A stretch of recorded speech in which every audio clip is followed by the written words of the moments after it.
Hello guys, मैं आपको बताना चाहूँगी कि आज हम एंगल की बात कर रहे हैं। तो अगर हमें कोई एंगल फाइंड करना हो, कोई एंगल मिल नहीं रहा है, तो उसको दो एंगल दिया गया है, तो तीसरा एंगल आपको पता है तीनों एंगल का योग 180 डिग्री होता है, मगर हम निकालेंगे कैसे। तो सबसे पहले मैं आज आपको एंगल लेना सिखाती हूँ कि एंगल कैसे लिया जाता है। आप देखिए, ये ए है, ये बी है, ये सी है, मगर हम कैसे बोलेंगे कि इसे लिखेंगे कैसे। तो हम लिखेंगे सबसे पहले एंगल ए लिखने के लिए हमने सी ए बी लिया है। सी ए बी, इसमें ए बीच में लिया, जो हम बीच में लेते हैं उसी एंगल की हम बात कर रहे थे। Plus angle A B C, अब हमने बी एंगल लिया क्योंकि हमारा बीच में बी आ गया, हमारा पहले ए था, अब हमने देखो बीच में बी लिया। प्लस एंगल बी सी ए, या ए सी बी हम भी कर सकते थे, दोनों में से कुछ भी कर दो, चाहे आप इधर से घुमाओ चाहे आप इधर से घुमाओ। या हमने सी ले लिया। अब हमारा angle A, angle B, angle C तीनों आ गया 180 डिग्री। ध्यान रखना बच्चों कि आप साइड में कुछ भी ले रहे हो डजेंट मैटर, मगर बीच में आपको वही एंगल लेना है जिस एंगल को आपको फॉलो करना है। एंगल ए कितना है बेटा आपका? एंगल ए हमारा 60 degree, right here 60 degree. Plus angle B कितना बेटा? एंगल बी है 70 डिग्री, ओके, राइट ईयर 70। फिर एंगल सी कितना है? यू डोंट नो, क्योंकि वहाँ पर एक्स है तो हम एक्स का एक्स लिख देंगे, equal to 180 degree.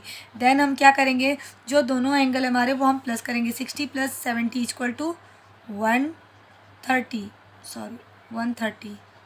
130 degree, plus X equal to 180।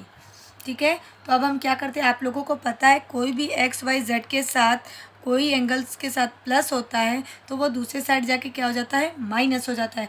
तो हम एक्स यहीं रखेंगे, 180 हमने यहाँ रखा, 130 हम उस साइड कर देंगे, तो हमारा क्या हो जाएगा, -130। कोई भी चीज़ अगर यहाँ प्लस में है तो इक्वल के उस साइड जाके वो माइनस हो जाती है।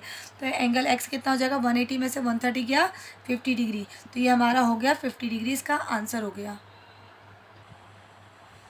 हेलो गाइज, अगर क्वेश्चन इस तरीके से आए ए बी सी, मगर आपको सिर्फ एक एंगल पता है 60, दूसरा एक्स है, कुछ इस तरीके से बना हुआ है, तो आपको अगर पता होना चाहिए कि जब हमारा ये सीधी स्ट्रेट लाइन होती है तो उसे हम कौन सा एंगल बोलते हैं, उसे हम राइट एंगल बोलते हैं, जो 90 डिग्री का होता है।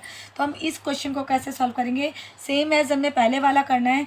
Angle A B C plus angle B A C plus angle C B C A equal to 180 degree. अब ध्यान देना, मैंने यहाँ पर एंगल बी लिखा है बीच में, तो हमारी बी की बात हो रही है। बी कितना है, हमें कुछ भी नहीं दिया है, हमें अगर इस तरीका को कोई मार्क दे रखा हो तो वो अपने आप ही 90 डिग्री को शो करता है। क्या करता है, 90 डिग्री को शो करता है। ये 90 डिग्री हो गया। ए हमारा कितना था बेटा, ए हमारा दिया हुआ है, यू गॉट इट, 60 डिग्री। और हमारा एंगल सी कितना है, एंगल सी तो हमें पता ही नहीं है, वही हमें निकालना है, तो 180। ठीक है, 90 60 कितना होता है, 90 60 होता है 150, plus X equal to 180 degree. आप सबको पता होना चाहिए कि 150 एक्स है तो हमें उस साइड लेके जाना होता है, क्योंकि ये यहाँ पर प्लस होता है तो वो दूसरे साइड जाके क्या हो जाता है, माइनस हो जाता है। एक्स हम यहीं रखेंगे, 150 प्लस का है तो उस साइड जाके क्या हो जाएगा बेटा, माइनस। तो ये हो जाएगा 150 माइनस एक्स इक्वल टू, ये कितना हो जाएगा, 150 में से 180 में से 150 गए 30 डिग्री, राइट। तो हमारा एक्स हमारा आ गया 30। अब आप देखो, ये हमारा 60 + 90 और प्लस 30, ये देखो इक्वल 180 हो रहा है, तो यस 9 6 15 118, 180 इक्वल टू 180, राइट।